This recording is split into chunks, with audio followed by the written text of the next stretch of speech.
The firing happened under the hard white glare of noon, when the sun was high and unforgiving, and mistakes felt heavier because the whole world seemed awake to witness them. In the middle of the vast aircraft maintenance hangar, surrounded by echoing metal walls and the smell of oil and fuel, the CEO's decision fell like a hammer. One signature, one cold nod, and a single father's entire life cracked open. No one noticed the way his hands trembled as he removed his gloves. No one saw how his eyes briefly searched the ceiling, as if asking for strength. They only saw a mechanic being dismissed. And none of them could have imagined that within minutes, the sky itself would call his name. If you believe in kindness, second chances, and stories that remind us how quickly life can turn, please like this video, comment your thoughts, share it with someone who needs hope, and subscribe to the channel Midnight Tales. Your support keeps stories like this alive. Ethan Cole had never asked for much from life. Since his wife passed away 4 years earlier, every morning had begun the same way, with sunlight spilling through a small apartment window, the sound of his daughter Mia getting ready for school, and the quiet promise he made to himself that he would keep going no matter how tired he felt. He worked as a senior mechanic at Atlas Aero Industries, a prestigious company that serviced both civilian and military aircraft. His days were long, his pay barely enough, but his pride came from knowing that his hands kept people safe in the sky. That pride shattered the moment Victor Harland, the newly appointed CEO, decided Ethan was no longer worth keeping. Victor Harland was known for efficiency, numbers, and ruthless restructuring. He walked through the hangar that day in a tailored suit that did not belong in a place of grease-stained floors and roaring engines. To him, the workers were columns in a spreadsheet. A recent audit had revealed a delayed inspection report linked to Ethan's name. The delay was caused by a broken system and understaffed shifts, but Victor saw only liability. Without asking about circumstances, without looking into the tired eyes of a man who had worked overtime for years, he signed the termination papers. The word fired echoed louder than the engines ever had. Ethan walked out into the bright afternoon light with his toolbox in hand, the weight of it nothing compared to the fear pressing on his chest. Rent was due in 2 weeks. Mia's school fees were already late. He sat on a bench outside the hangar, sunlight warming his face, and for the first time since his wife's funeral, he felt truly lost.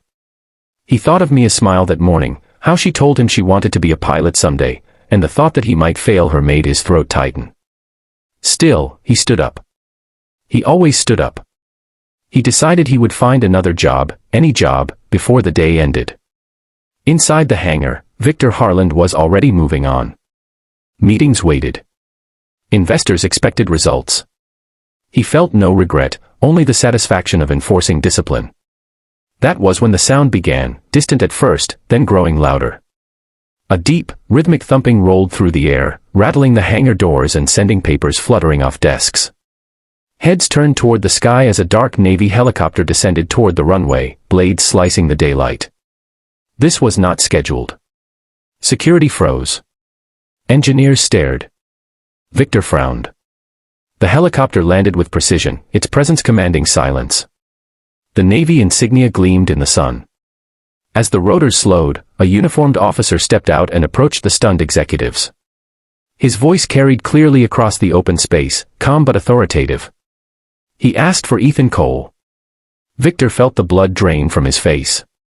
The name struck him harder than any accusation. The mechanic he had just fired. Confusion rippled through the crowd as security hurried to locate Ethan. Outside, Ethan had just begun walking away from the facility when he heard his name called over the loudspeaker. For a moment, he thought it was a mistake. When he turned and saw Navy personnel running toward him, his heart pounded with fear. Had something gone wrong with an aircraft he worked on? Was he in trouble? Ethan was escorted back into the hangar he had left minutes earlier, now filled with tension and whispers. The officer saluted him respectfully, a gesture that made Ethan stiffen in surprise.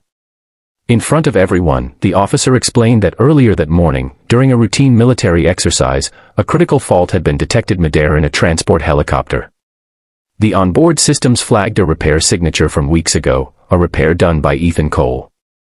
Instead of failing, the system held. The fix was unconventional, improvised due to lack of parts, and logged carefully by Ethan. That decision saved 12 lives in the air that day. The officer continued, explaining that the Navy had reviewed the case and wanted to formally commend the mechanic responsible. They were also there to offer Ethan a position as a civilian lead engineer on a joint Navy program, with full benefits, stability, and a salary that would change his daughter's future. The hangar was silent except for the distant hum of machines. Victor Harland stood frozen, the weight of his earlier decision crashing down on him. The man he dismissed as a liability was being honored as a hero. Ethan listened in disbelief, sunlight streaming through the open hangar doors behind him. For the first time in years, the tight knot in his chest loosened. He thought of Mia again, of her dreams, of the nights he stayed awake worrying, and felt something unfamiliar rise within him. Hope. He accepted the offer with quiet dignity, not anger, not triumph, just gratitude. He glanced once at Victor, not with resentment, but with a tired understanding of how easily people are judged and discarded. Victor could not meet his eyes. In that moment, surrounded by workers who had witnessed everything, he understood the cost of decisions made without humanity. The numbers suddenly felt hollow. The sunlight felt harsh. He realized too late that leadership without compassion was failure dressed as success. As Ethan walked away for the second time that day, it was no longer in shame but in purpose. The sky above was clear blue, the helicopter lifting back into it like a promise fulfilled. That evening, he would pick up Mia from school and tell her that sometimes, when you do the right thing quietly, the world eventually notices. And even when it does not, integrity still carries you forward. If this story touched your heart, if it reminded you that kindness and patience matter even when life feels unfair, please take a moment to like this video, share it, and let us know your thoughts. Your engagement helps these stories reach others who may need them today. Before you leave, we have one special request. Comment below and tell us where you're watching from and whether you believe second chances can change lives. Your words might inspire someone silently struggling, just like Ethan once was.